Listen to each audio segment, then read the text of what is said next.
Welcome to Boss Babes. I'm EMAN, and this is a series where I'll be interviewing amazing girls doing amazing things. True girl bosses that are strong, powerful females killing the game. My first guest is the amazing Shameless Maya. If you don't know who she is, she's the girl on YouTube that decided to shave off all her hair and shamelessly promote herself as part of a social experiment. She started as a struggling artist with no money in New York City to building her own business, working with celebrities like Prince, and grew an audience of over 700,000 subscribers because they loved her raw, unfiltered, unapologetic approach to life. She shares everything from how-to tech videos, beauty, to discussions about religion and sex. You see her cry, you see her laugh, and at the end of the day, watching her will make you feel inspired. Here's the story of the ultimate boss babe, Shameless Maya. So excited to have you as the first guest of Boss Babes. I'm so excited to be here. Not only are you a YouTuber, you are also a photographer, an art director, an actor. Girl, it's 2016. You gotta do it all. You gotta do it all. But let's start at the beginning. You're on YouTube now, but take us back to where everything started to happen for you. I was prompted to start YouTube because I was a struggling artist, and I had lived in Toronto, Vancouver, which is where we met. Yes, and people might not know this. Yeah. I was a makeup artist in Canada. You were a photographer in Canada. We collaborated. We did a shoot. Which is crazy. We started off in the same place, totally did our own separate things, but ended up back in the same place. I had a friend who suggested that I start YouTube. I was like, girl, I'm not starting YouTube. That's so weird, bizarre. It's shameless. It's tacky. I don't want to do it. Yeah. But I kept thinking about it. I'm like, well, why don't I want to do it? I'm living in New York City. I'm a struggling artist. I can't get work doing photography. I can't get work doing acting because I just moved here. I don't know anyone. I was like, well, why do I think I'm too good for YouTube if you can't even get a job? If you can't even... That's a good way of putting it. Get it together. Yeah. So in my mind, I have this idea of what it means to be a photographer and an actor, and YouTube isn't it. It just doesn't look right. And we come from the world of portfolios. Yes. And reels where everything is just... It has this brand, this aura. And I'm just like, girl, you don't have any money. You live in the hood. You faking the funk. You better go out there and be shameless. I remember seeing some of your videos where there was a shooting or something in your neighborhood and you were in tears. Yeah. From the get-go, you were raw. You were unedited. You were unfiltered. My channel was very organic. I didn't have a clear plan. It was really me figuring out as I went through the motions. For me, I didn't know. I just knew I wanted to be shameless. So I was filming that. Okay. But people were like, yeah, who cares? Let's talk about your hair. And I'm like, I don't want to talk about my hair. What do you want to talk about my hair about? Okay. And they're like, talk about your makeup. I'm like, I had no idea that YouTube had a beauty category. I didn't watch YouTube for beauty. I didn't even know it existed. Yeah. I just knew YouTube for me was a how-to. So I uploaded a curly hair video, and then that exploded. You wanted to kind of go against this stereotype of what people expected you to be doing. So you decided to cut my hair off. Cut your hair off in a very dramatic way. Literally BuzzFeed, right? I just buzzed it all off. And that's when it blew up. Yeah, I would say that was the turning point on my channel. I lost a lot of subscribers because they were subscribed specifically for my hair. And so once I shaved it off to donate it, and that to me was an ultimate act of being shameless. Yes. Even though I lost, I gained so much more. At this point in my life, I was also going through a troubled marriage. And my husband and I had separated at this point. So to me, the act of shaving my hair off was just let it go. Nobody knew on the other side of the camera, so people were like, why are you crying? Stop shaving your, why did you shave your hair off? I'm like, you have no idea what I'm going through off camera. I'm not crying because I'm shaving my hair off. I'm crying because I'm, it's symbolic for me to let go of this past and embrace a future that I don't know. Did it bother you that you wanted to go on there to talk about something a bit more serious or useful, and all people wanted was questions about your hair? Did that bother you? It did. Yeah, for sure. Okay. It's frustrating because I do like that beauty and fashion it's a social armor. It's a presentation. It's marketing. How you put yourself out there in the world. If you're confident, not just inside, you're going to show that externally. So for sure, wearing nice clothes, wearing your makeup, wearing your hair on point. But there's also being inspired spiritually. What self-work do you need to do to get to where you want to go? And that's what my channel was. It was just a reflection of all the work I was doing. What was the next step after that? It was moving from New York to Los Angeles. And this is where I really wanted to be when I was in Vancouver. But I compromised what I wanted for another person, for what he wanted. So, I mean, that comes with relationships. But now that that's done, I can do me. So doing me was coming out here to California and just embracing this new chapter. You hosted the BET red carpet. Yeah. You've interviewed Hillary Clinton. You worked with Prince. Yeah, photographed his album cover. Yeah. It's so crazy. And that's just like the tip of the iceberg. There's so much. Would you describe yourself as a hustler? Through and through. Through and through. Yes. I love that we work so hard, but do you find that because we work so hard, it perhaps affects other parts of our lives? Yes. Like, for example, relationships. Like, I know this is something you've talked about on your channel, how you haven't been in a relationship for a while. Yes. I am so work oriented and I get so consumed by my work, but I am now thinking like, Maya, maybe you should like date. I it's not something that I'm focused on, but I think I should be open to it because I am an alpha female. I do my own shit. I run my own business. I do me. Yeah. It's intimidating. I am so driven. I am so work oriented, and that can make your spouse or your significant other feel neglected. Like, was that one of the me? Reasons why you guys separated? Was because you were... There was a lot of reasons. I think definitely that was part of it. But that is who I am. So, you know, when you're coming together, two people, understanding the complexities that make this person them, and not ignoring the fact, like, you knew I was a hustler from the jump.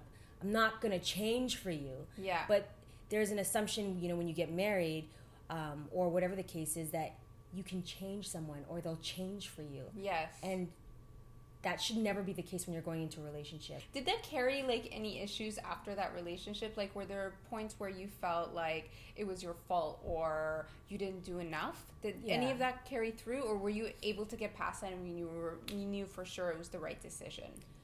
I definitely carried the weight of I failed. I'm ashamed. Tying back into the whole Shameless journey, I'm ashamed that I'm a 30-year-old woman who is now divorced with no kids and like doesn't have it together, like, and that was this weight. And I actually stayed in the marriage longer because I didn't want to have that label, divorce. Like that's I never even thought that was a thing. Like, I don't want to be that, and I just, to me, at the time there was a negative connotation. Oh, for sure. Were you embarrassed to tell people? Yes, I was super embarrassed, but I did it. And then it made me realize that people, at least my friends and family, love me for me. But I definitely felt a lot of shame and embarrassment that, like, to me, I failed. Yeah. And I'm a workhorse, and I'm like, I don't fail, I succeed. So the fact that something that was so important to me is just like, it's not working out. So yeah, there's a part of my brain that doesn't believe in a true, like, marriage or a true happiness. I think that's something that I deal with. I'm like, oh my god, I knew we needed tissues. I can't stand you. Tissues. I know I'm working really hard because I'm still just beginning to get to where I really want to go. Like, even after everything is said and done, like, I'm grateful that I'm able to check off, like, photo shoot for Prince album cover that was like worldwide. It took over Times Square. That's always been a dream of mine. So I'm just like, okay, check, I did that. Yeah. Now it's the acting thing, because I went to theater school. I studied theater, and I'm only now getting there, but I ain't getting any younger. And at the back of my mind, I think most women my age deal with, are you going to be too old? Like, and I don't think so. I don't feel that, but the world tells me you're too old. You need to think about getting married and having kids. And I'm like, do I approach relationships so differently, and that's part of why I'm probably lonely. My dog isn't even here. My mom kidnapped my dog. I'm legit lonely. I know.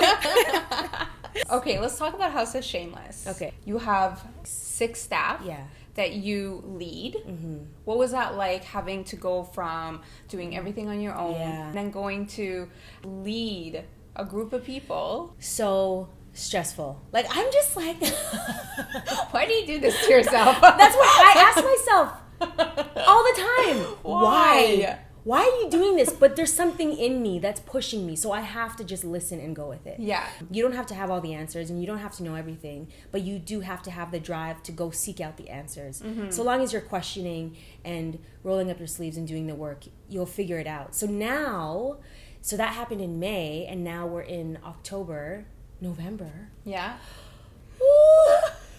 I feel a lot more confident and comfortable in this leadership position. Yeah. I have a hard time telling people what to do. Okay. But now I don't tell people what to do.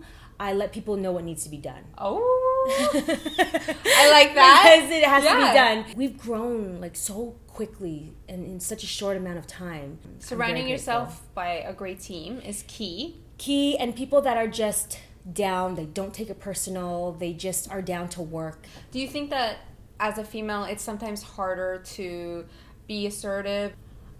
I would love to be a guy for a day to know what they deal with. I bet you it's very different. But I do know guys have a lot easier time just being blunt and getting it done. Do you think like sometimes we, like as girls, we're like too polite, too concerned about what other people think, too worried about them not liking us? Yeah, I deal with that. And that affects us in our work scenarios. Yeah, I deal with that a lot more so in the beginning. And look at me, I don't even want to admit it because it's just like... Yeah, because guys don't do that. They don't apologize. Guys don't even think that way. I shouldn't say guys. A majority of guys don't. A majority of men don't do that. Yeah. Do you think like being in this environment is going to help you in your future relationship? Because you're constantly dealing with other people, right? Yes. Currently, my work is my relationship, and the way I talk to people, constantly having to check myself and like bite my tongue, figure out how I feel, and then either just not so much with like my staff is one thing. Dealing with my staff is different than dealing with other like clients, boss ladies. When you deal with like women also in leadership, alpha females, that's when it's like that's the trick. That's when I have to check myself. I have so much respect for the women that have figured it out, that have pulled it together, that aren't like rah, that are just like they're confident, they know what they want, they know that they could win this battle, but they're gonna let you win it. That comes with confidence, though. Yeah. To be able to... It's a very mature thing to do. And that's the difference between, I'd say, a woman and a girl. Like, for sure. If I had to pick one word to describe you, confident. That's so amazing. Where does that come from? I honestly feel that my mom is my number one inspiration. She's just such a strong woman who just gets it done.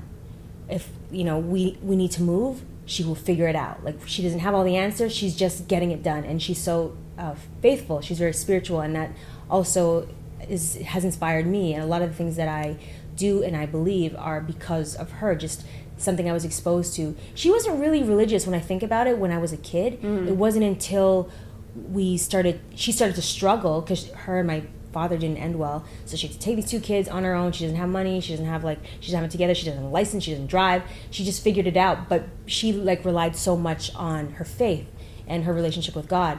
And it's so weird because I don't know what it was. I don't know if it was inspiring me or what. I just happened to fall into the same pattern as her.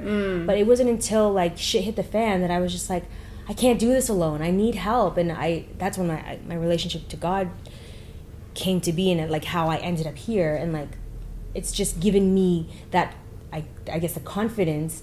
And it's really my faith. I don't know what's going to happen, but I know I will figure it out. Let's talk a little bit about your channel. You do everything from tech videos to fashion, beauty, lifestyle. You also talk a lot about spirituality. Yes. And one of the series that you have is called Shameless Sundays. Yes. She wants me to talk about do you know where this is going? The fact that I am celibate. I gave up the goods. Yes. Okay, so let's just, in case you guys didn't hear that, you are celibate. Yes. Going on for how long? Coming on 3 years. What made you choose this path?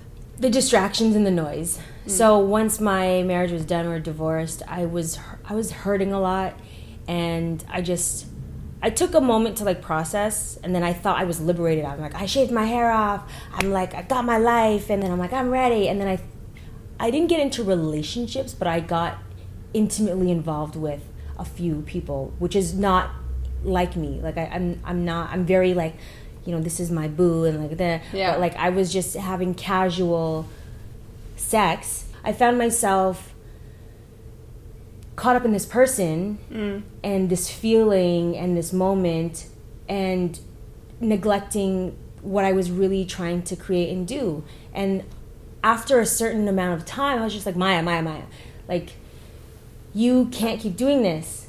And then I remember I just had a moment where I was like, I made a deal with God. I was just like, I need you to hook me up. Like, my life isn't together yet. Like, I'm still not financially stable.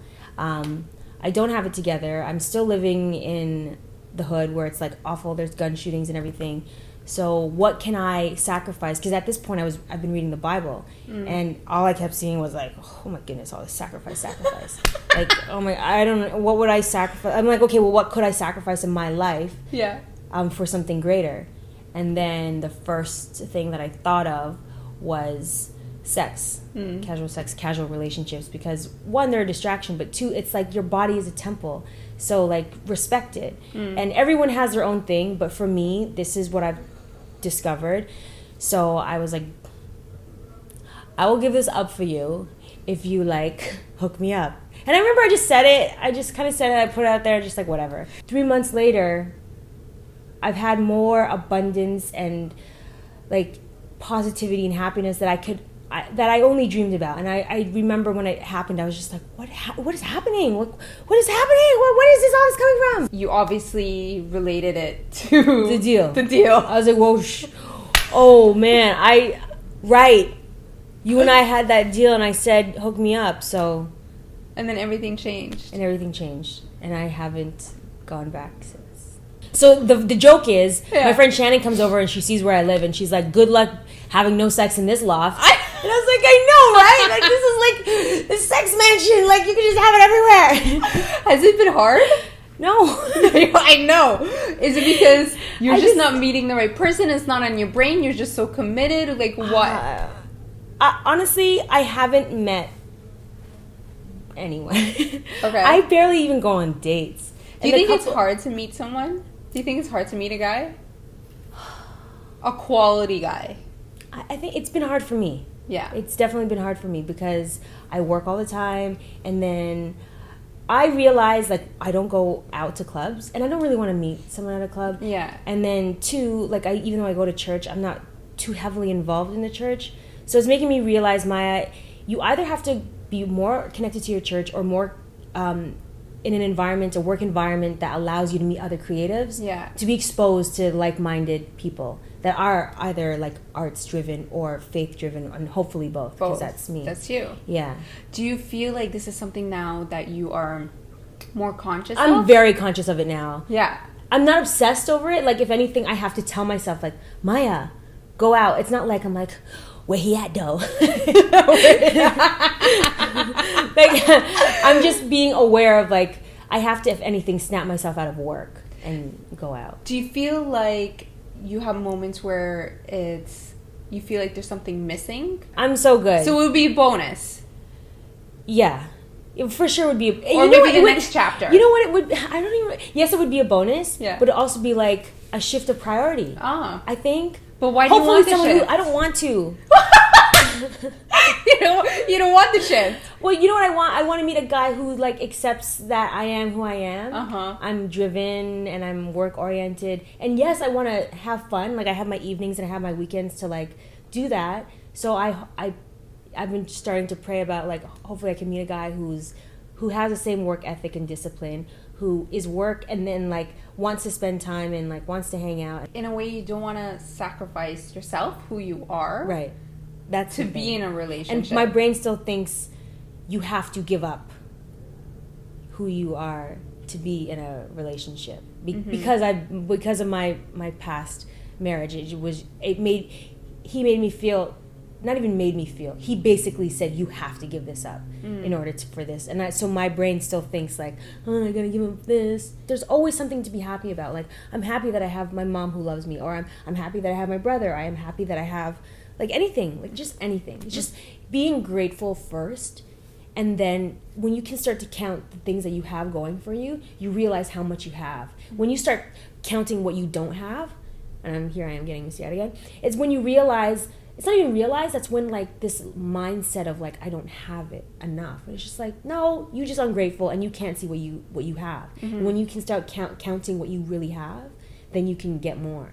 I've kind of reserved on helping people. That's what I do here on YouTube. I'm trying to inspire you to be your best you and be shameless. You know, some people can have like their cooking channels on YouTube and that's their business, that's their thing. It's a little bit of a separation. Yeah. Yeah. But for me, it's so personal. Life. It's my life that I don't want to make my life about being popular. Do you, Bo? Be shameless. Be shameless. Thank you so much. Thank you so much. This was amazing. Thanks for coming over. Of course. Ooh, you have argan oil in your hair. Can you smell it? I smell it. I love it. It smells so good. It's my favorite scent ever. That's so funny.